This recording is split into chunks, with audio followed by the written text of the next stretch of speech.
Now when I got my surface grinder, it had this big vacuum cleaner with it. Moves quite a lot of air and is really quite effective. And since the vacuum system is parked between the surface grinder and the tool grinder, I figured if I add a Y connection, I can use it for both machines. So now I just got to make this work.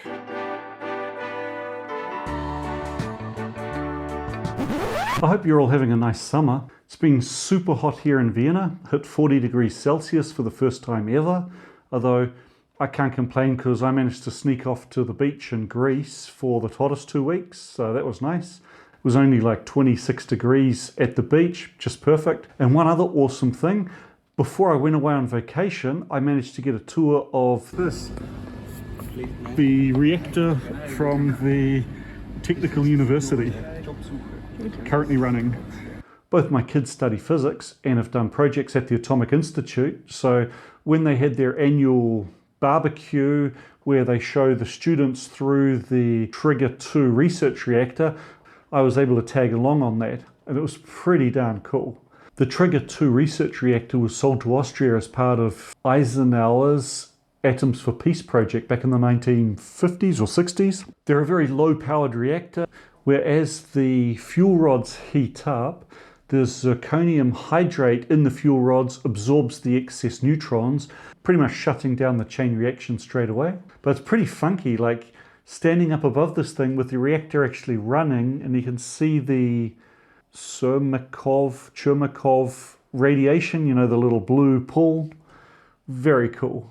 So really enjoyed that. 5, 4, 3, 2, 1. Please. Anyway, I better shut that down and move on to the real topic of today's video. To be able to share the dust extraction between the two machines, I was going to need some blast gates. So I went on the Thingiverse and found this design, which looked pretty good. I printed the parts in a mixture of ABS, which is the green bits, and I think the black stuff is Petchy. Okay, so these blast gates seem to have printed okay. Maybe a bit stiff, but seem to work. However, both input and output sides of it are 75 millimeters inside and about 79 on the outside. And that means they won't fit into standard European 75 millimeter drain pipe. So I'm going to need to draw up an adapter for that to neck down from 75 millimeter inner diameter to 75 outer diameter. Now, while it would be nice to be able to just edit STL files, because STL files are a mesh of thousands of little triangles, most CAD software can't just take that data and then build on it. But on a part as simple as this, it's easiest just to redraw the part from scratch and not even try to model on top of the existing STL.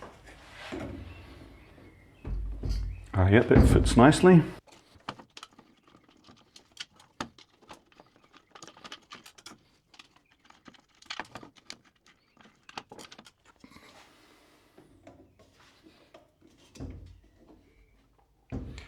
I guess I'll set it with the blast gate over to the klaxon closed in this position. I'll set this one up opposite so that it's open when pushed in.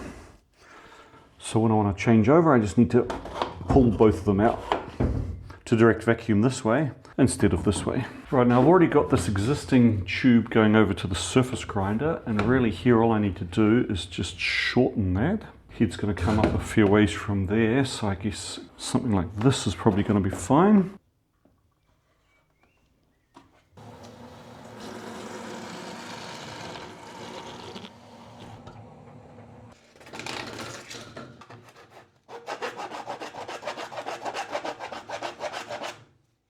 I believe that PVC glue glues ABS, so let's slop a bit of that on there.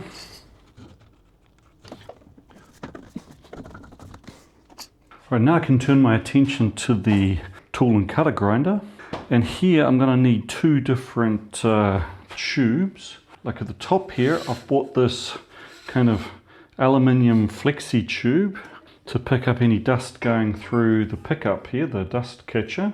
And this big tube's going to catch any dust coming straight down off the wheel. I'll need to make up some sort of a catcher for it.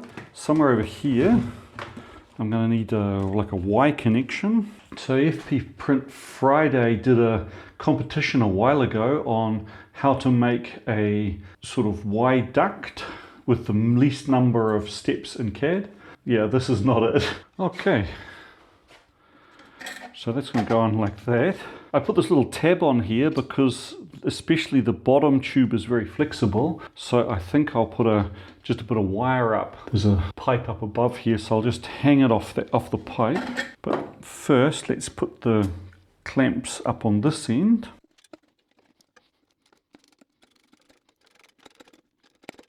I really like these prints in ABS. I get the impression it's just much more resilient than the PLA I used to print with, that's for sure. Let's give this a bit of stretching. Yeah, something like that looks about right. So let's hang that now. This is just some electrical wire. Couldn't find any string or any rope.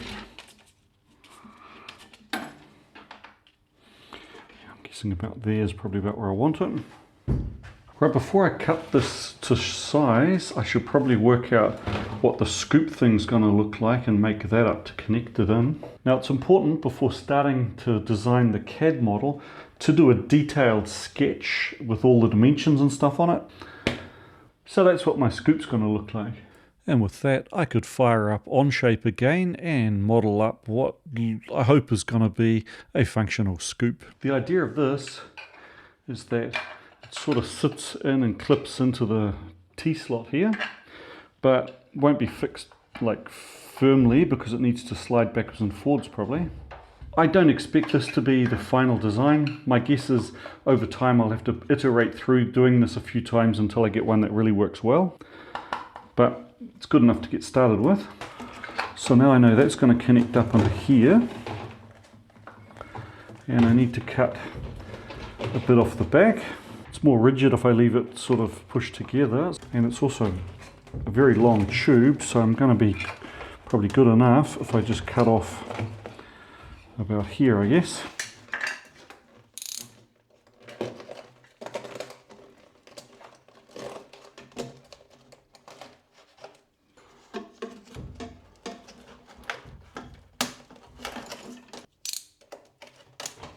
I'm not sure if I'll leave this kind of support method. Maybe it'd be better to do something that picks up a bolt like this or something and supports it off the machine. But for now, it'll get us started.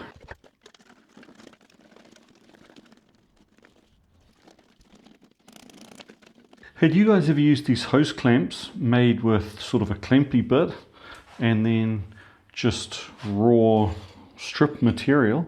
So you can make a clamp of any length you like. I've had this for a while.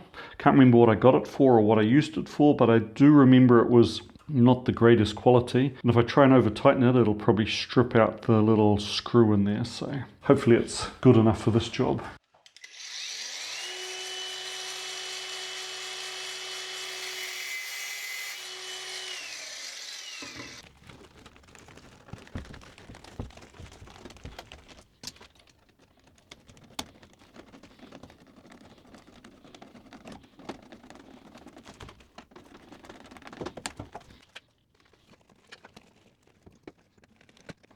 Oh, well, I might still need to shorten this bit up a little, but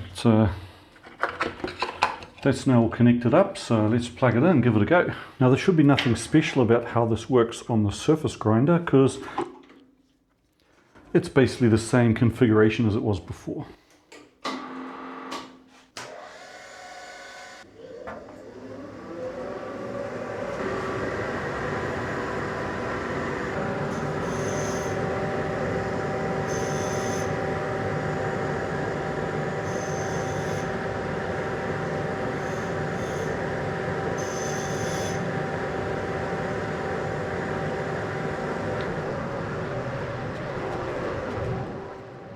Okay, so nothing's changed about the dust extraction on the surface grinder. So let's see what it's like on the tool grinder. Now, since wheel dressing is generally the most dusty and sort of messy job you can do on these machines, let's see how well it does with that.